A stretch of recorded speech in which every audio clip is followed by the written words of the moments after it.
Hey guys, welcome into Big Time Fantasy Football. I'm Nick, and this is Zach. Zach, you want to let them know what we're getting into today? Yeah, today we're doing our dynasty rankings of my favorite position.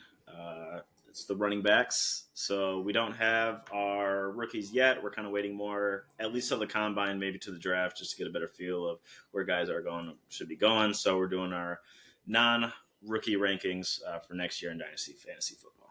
Yep, yep, and I will kick us off here. Let me share my screen. That list up. And as far as settings wise, we are doing a half PPR rankings, just Yep, to get that out there. yep. All right, so tier one, RB1 in the Dynasty world, Mr. Bijan Robinson. Just 22 years old, probably the best prospect at the running back position we've seen in a long time, probably since Adrian Peterson, I would say. He finished the season RB9, kind of a not what you were expecting. Uh, I blame most of that on Arthur Smith, which he is out of there. Um, thank the Lord. Um, but yeah, definitely super talented, can catch the ball, obviously breaks tackles, very agile. Just looks really good, looks like a all-around athlete. Um, I guess you could say the only concern I'd have with him, um, Tyler Algier is there, which I think with the new coaching regime, um, Zach Morris, he already has been giving praise to Bijan and Drake London as who he wants to be the focal point of the offense. So I think he is going to turn it up this year in a major way. And I do think this year he'll be the overall top three RB, I would say. But yeah, Nice. if you Yeah. want to get into, yeah, go. Yeah, real quick on him before I go on to the next. Yeah. Like you said, he was 9, and that's not what you were expecting. But I think that almost works in his favor a little bit, just because of how terrible his usage was. He still managed a top 9 finish, and I think that's almost setting a floor for him, as long as Mhm. he's healthy. So, good stuff there. Going into our next guy, we got Jameer Gibbs, another rookie. Yep. You gonna put him up, or what are we doing No, yeah, I got here? Gibbs, another dual threat guy, can catch it, can run the ball. He looks great. He's quick. He gets up to speed, and he has a good top speed. At the beginning of the season, they were kind of easing him in a lot, so he didn't get his full usage. But as the season went on, he got more and more of the important touches. Um, the receiving down work, and then the kind of goal line work, he took more and more of that. So Montgomery is still going to be in factor, but I think he's just going to be there more to help Gibbs get rest, and in case Gibbs has to sit out. And I think Gibbs is going to continue to get those more important touches. So definitely, definitely. And even if Jameer Gibbs doesn't get all of the goal line work, or Montgomery gets most of it, um, Gibbs has the ability to score from outside the 10, outside even the 20-yard line. So yes, um, absolutely, that explosiveness kind of covers that up a little bit. yeah, for sure. Um, here we decided this is a tier break. Started the next tier. We're putting Brees Hall. I kind of wanted him up here with these guys. Just he's an incredible talent. He ended up RB3 this year on an absolutely terrible Jets offense. They had Zach Wilson starting, obviously with the Rodgers injury. I see that getting a lot better. Hopefully his touchdown numbers come up. But yeah, RB3 overall. He led in RB receptions and targets this year. He almost had 100 targets, which is pretty crazy for a running back. And he was second overall in rushing and receiving yards, so total yards. As a running back, he was second overall, only behind CMC, who kind of lapped the field this year. Um, but yeah, the offense should get better. Even if Aaron Rodgers is uh, healthy and he's there, I don't think they're going to be throwing too much, especially right away, kind of easing them back in. I think they'll lean on Brees Hall a little bit more, just to get drives going and keep them going. Um, take a little pressure off there. Yeah, for sure. And Brees Hall, I'm not sure why I was lower on him. You did kind of talk me more up to him, warm me up to him, which is why we got him top here. But yeah, good pick there. I like the fit there. The next guy we're gonna go is CMC. So biggest difference you're gonna notice from him and the three guys in front of him is age. Um, but CMC is a specific type of player. He's kind of hard to rank almost in this situation because if he's healthy, he's the number one RB, like by miles, as you saw this last season. He's specifically for contenders. So if you get CMC or have CMC, his value is trade value and things like that isn't going to be as high as these guys above him or even probably some of the guys after him. But just the value that he brings to, he can make you from a contender to the top contender, or from not maybe the fringe team to a contender there, just all on his own. So he's an amazing talent, catches the ball, runs it better than anybody. So we got him up here. Absolutely, absolutely, definitely around a 2-3 year window guy probably. Um, Showed that he could stay healthy all season. So all right. Next, we went with Mr. Jonathan Taylor. Um, Another very good back. Ended as the RB sixth in points per game this year. I know he missed four towards the beginning, or yeah, a few games towards the beginning of the season. Still only 25 years old. Um, it doesn't look like Zach Moss will be returning this year. Long off season. We'll have to wait and see. But um, even if they do get another smaller piece there at running back, I think he's definitely going to get most of the workload, be that bell cow back for him. He can catch passes, but he's definitely a more of the runner, running style running back. Let's see. And the offense is supposed to be better with Anthony Richardson coming back, at least more. They should be around the end zone more, in the red zone more. Whether the touches go to Anthony Richardson or Justin or Jonathan Taylor, that is to be seen. They haven't yet played a game yet together. Um, but yeah, I really like Jonathan Taylor's rushing ability. He already had a season where he balled out. I believe that was his rookie year, his second year. So I'm hoping that he can replicate that, and that's why we got him here at 5. Yeah, for sure. And once he got in the swing last year, he did look really good. Before obviously ultimately going out again. Mm. So yeah, still a younger guy too, which is nice. So yeah, I like that. Mm. Then next here we got Travis Etienne. Big thing about him, first thing I want to kind of get into is, well, he's still only 25 years old. But main thing I want to get into is that his receiving work has got better every year so far. He's got more catches and more yards, so he is becoming, giving you. We are doing half PPR, but that's still, half a point per catch, and then the yards on top of that with the running. And as I mentioned in our last video with our quarterbacks, I expect this offense to bounce back, which is going to give them more work around the goal line, just better opportunities for higher scoring games. So, yeah, I like Travis Etienne a lot. Yeah, definitely. So that will be the end of our second tier here. Let's go into tier 3. We started out with Kyron Williams.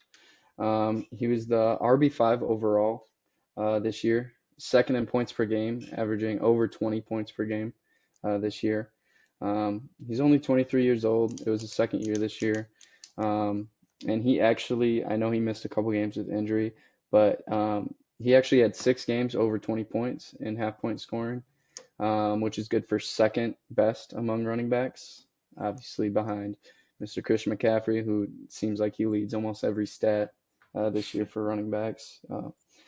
But yeah, last year he was behind Cam Akers, and Cam Akers ended the season very well in 2022. Um, but then they still decided to move on from him because of the talent that Kyron Williams is. So I think he's got that going for him.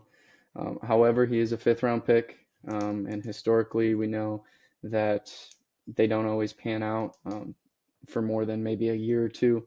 So we definitely got to keep an eye on that. Um, but yeah, anything to add from you?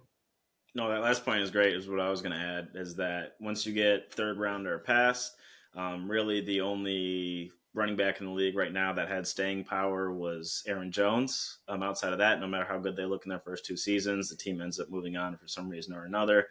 But he's a young talent, had a great season, so still makes sense to have him up here. And something we talked about off camera was I think they moved on from Cam Akers just because they hated him. I don't know why they hated him, but they Yeah, just did not like that man. a lot of But yeah, weird Kyron Williams, usage. Yeah, yeah. But Kyron is a good pick here. Younger guy, so that always gives him value. So I yep, like it. yep, Going to the next guy, then we got the man Saquon Barkley. Him coming into the league, he was one of my favorite players right off the rip. yeah, He's an explosive talent. He's an athletic freak. Catch the ball, run it, power, finesse. He's got it all there. I think honestly, the biggest thing holding him back was kind of being on the Giants. And I've heard reports they're not going to franchise tag him again. They're going to meet with him this week, so it sounds like he's probably going to hit free agency. There was three teams. I can't remember the third that they were saying would possibly be interested in, but it was the Ravens and the Cowboys. The Texans actually was the third team. Um, so any of those, you're going to a better offense, just all around. Cowboys, you'd obviously have to split touches with Pollard, but I think they've shown that when they have two good running backs, they can make it work with both. So if he does end up going somewhere else, I think that boosts his value more. Last season, he had a healthier season. I think he only missed 3 games, if I'm not mistaken, I think which is a that's big right. thing for him, not being in the tier above here. It's his health. But yeah, so I think Saquon he has one of the higher upsides out of anybody. Yeah, So yeah, I agree. And if he does find a new team this year, I think it'll really be helpful if there's someone there to take a little bit of his workload off, so it's not just Saquon like it is in New York there. So yeah, I for think sure. that's a good call. I'm glad we got him there. Next, we're going with the young talent, Devon Achane. Um, Very explosive player. Excellent speed. He ran a 4.32, I believe, at the combine. Super explosive. He was fourth in points per game this year, actually just behind his running mate, Mr. Raheem Mostert, who he's getting older. I'm sure they're gonna try and shift the workload towards Achan's side more. So he should get more touches this year if he can stay healthy. He was third in yards per carry, um, and I think second in yards per carry for anyone that had at least 10 carries or something like that. So he's just behind Keaton Mitchell, another young talent that got hurt. Um, yeah, the only concerns I have with him, injury. Obviously, he got hurt in the preseason, missed game one, came back, looked amazing, um, and then he got hurt again after 4 more games. Um, so he's a little bit undersized. His speed helps him a little bit with that. He can get past defenders instead of trying to run through them. But definitely a concern if they want to give him more workload in the future. Yeah, and so just as a reminder, we do our tier list. We do them separately, and then we come together and take the averages and agree out any differences we have. And HN was actually, I think, other than the top tier, the one guy that we had in the exact same spot for the exact same reasons. I mean, they nailed him. Kind of his draft profile is that he's an explosive talent, but his size can lead to health concerns. And that's kind of both why we have him exactly like there Yeah, with the ups and the downs. Kind of that's where they bring him. right on the So money. great Yeah. player. I like him. I think as far as upside, he's higher than here, but then like again the injury thing. So we'll get to the next Okay. player. Okay. Here, a guy that I was pretty high on is Josh Jacobs. He is surprisingly young. Like you would think him older just because of how long he's been like a household name. He's 25 at the time of recording. He'll be 26 by the end of this week. So still a younger guy. He led the league in rushing yards only in 2022, and it's not like he was in a crazy elite offense. Yeah, so I think he's not the number one receiving down back, but I think he shows here and there that he's not a terrible. Like he's not dropping the ball every time they throw it to him or anything. Hard rusher, good power back. So yeah, got Jacobs up there. Yeah, definitely an explosive guy. Hopefully, he goes back to a coach that wants to feed him and use him as a bell cow that he is. For sure. So now we are breaking a tier, dropping down, tier four. Starting with Rashad White. He was RB6 this year. He's only 25 years old. He was probably one of the biggest surprises, at least for me this year. I didn't think he'd finish as RB6. It was very unexpected. Um, and I think what really helped is his elite receiving upside. He was fourth in running back receptions. He had 64 receptions this year. Baker really liked to dump it off to him, and he made that work pretty much all season.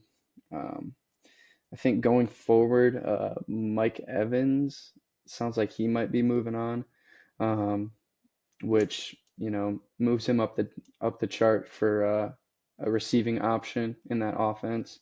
We'll see if Baker stays there. There's kind of a few question marks around the Bucks offense as a whole, um, but I think he doesn't have the most efficient running, but he gets enough carries to where it kind of makes up for it, and his receptions and receiving yards. I'm not sure if he's really built like a workhorse back.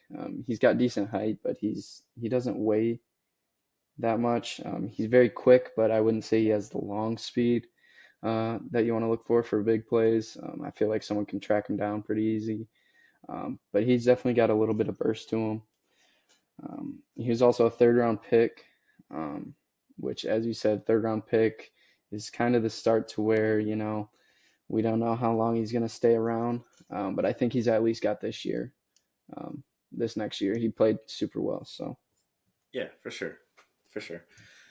And then, yeah, no, I don't really have too much more to say about him, so I'll just get to the next guy. We okay. got Kenneth Walker out of Michigan State University. He's still a young running back. He's shown a lot of flashes. Biggest thing why he's not higher is they went and drafted another running back, Zach Charbonnet, and we could see him start to take more touches. It's hard to say exactly what they're going to do with him, but as of right now, Walker is the guy ahead in the depth chart. So he should be getting more touches and more important touches, but we'll kind of have to see how that rattles out. So, Yep, definitely. and yeah, he's the last guy in our here. Anything else that you wanted to add about him, or Um, no, I mean, I know he balled out at Michigan State. Um, he had a decent rookie year. They did get Charbonnet, like you said.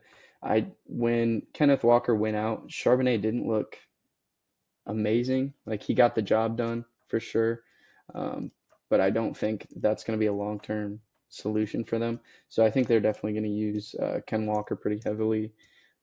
He has that big playability. He can break off long runs. So yeah, I think he's definitely a good option here. yeah, yeah, for sure. So yeah, that's the end of our normal tier list. So if we want to Yeah. just go over a couple honorable mentions, I'll take the first one if you don't mind. Yeah. Um, I'm gonna go with Alvin Kamara. He yeah, he came back from the suspension last year and then had tons of catches. If it was a full PPR, he'd definitely have to be ranked in our official rankings. But even half PPR, he's getting a half point and getting 13 catches. So yeah, great piece. He's a little older, so that's why he's not. Also, another reason he's not up there, but still a heavy part of that offense and catches tons of balls. So free points. Definitely. Definitely. Yeah. I want to throw in this guy, Isaiah Pacheco. Oh wait, Um, we actually had him ranked. Actually, if we had Pacheco, he was supposed to be our last guy, if I'm not mistaken. yeah, I think we have him and James Cook in there as Okay, yeah. well. Well, actually, had some notes on Pacheco if you want to talk about Cook. Okay. Yeah, for sure. So I'll put James Cook in here. 24 years old. He finishes RB11. Halfway through the year, they had a offensive coordinator change, um, and I feel like ever since then, they've been focusing on running the ball. Kind of came to the detriment of Stephon Diggs. He kind of flattened out, and James Cook balled out the last half of the year. So I think they really want to be able to establish the running game. He was third in total yards, so rushing plus receiving yards for all running backs this year. Didn't really come uh, from touchdowns at all. He had 2 rushing touchdowns this year, um, which I expect to come up a little bit at least. But they do have Josh Allen there. He likes to vulture touches on the goal line. He's a big body guy, so um, we'll see if that changes at all. But he was healthy for all 17 games this year and did play. So good availability there. Yeah, yeah, for sure. And do you actually want to pop Pacheco up to the end of the fourth Yeah, tier there, you might? yeah. We had him at the end of there, and if you want to move Cook up too, then feel free. But I said I had notes on Pacheco. I Okay. really just had the most basic stuff to talk about him. But he's a hard runner. When you see him run, he looks like he's angry at the ground and is ready to run through anybody that gets in front of him. Yeah. And then with all Kansas City Chief players, there it is. You give them a little boost just because they're part of a good offense. Even if their offense wasn't as explosive this year, I mean, they still got all the pieces to be a great offense. So I think that gives Pacheco a little run. He doesn't seem like he's irreplaceable, and Chiefs have been known to kind of move through their running backs, but looks like he should be, hopefully, at least safe for now, and part of a great offense. So that's always a Yep. good boost for him. Yep. And I will say, uh, both Jerick McKinnon and Clyde Edwards, their last deal or their last year on their deals were this year.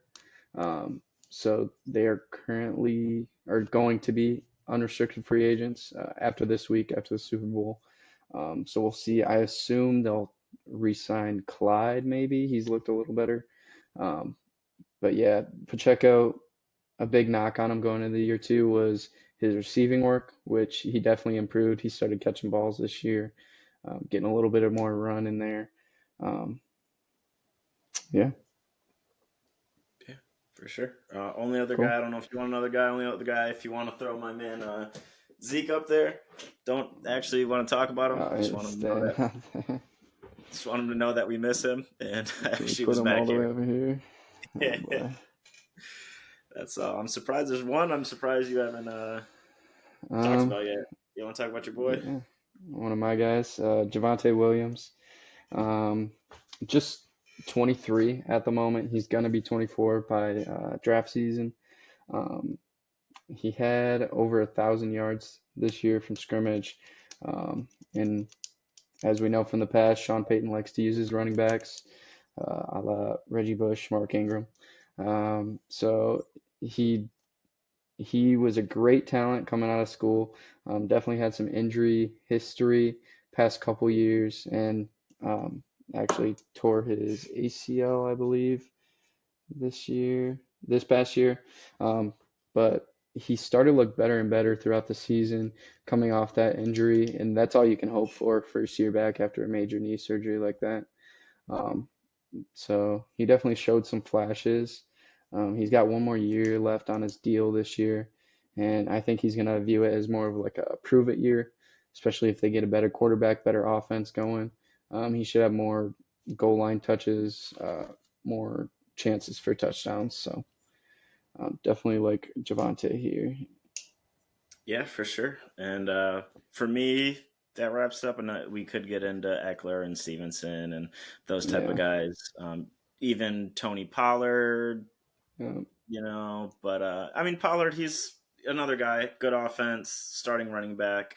I think we will. I think we've seen that we need another complimentary running back, like when we had Zeke and Pollard. If that's Saquon, that'd be awesome, but I don't think we'll address it in the draft, so we're gonna have to kind of look in the free agency. Um, but yeah, another talented player. Didn't look as great without the complimentary piece, but still gets a lot of touches. So I yeah. think he belongs up Yeah. there. And last thing before we go, I will say Aaron Jones. I like him still. He's not too old, He's still got a couple, I think 1 or 2 years left with the Packers. That offense has been great this year. He can't stay healthy if he can. When he plays, he does super well. So I think look out for him as well. Okay, yeah, that should about wrap it up. Let us Yeah, know in the comments what you think. Feel free to subscribe or a new channel. Everything helps for sure. yeah. definitely. Yeah. Uh, But yeah. Big Time Fantasy Football, Zach and Nick. Thanks for tuning in, y'all. Thanks for watching.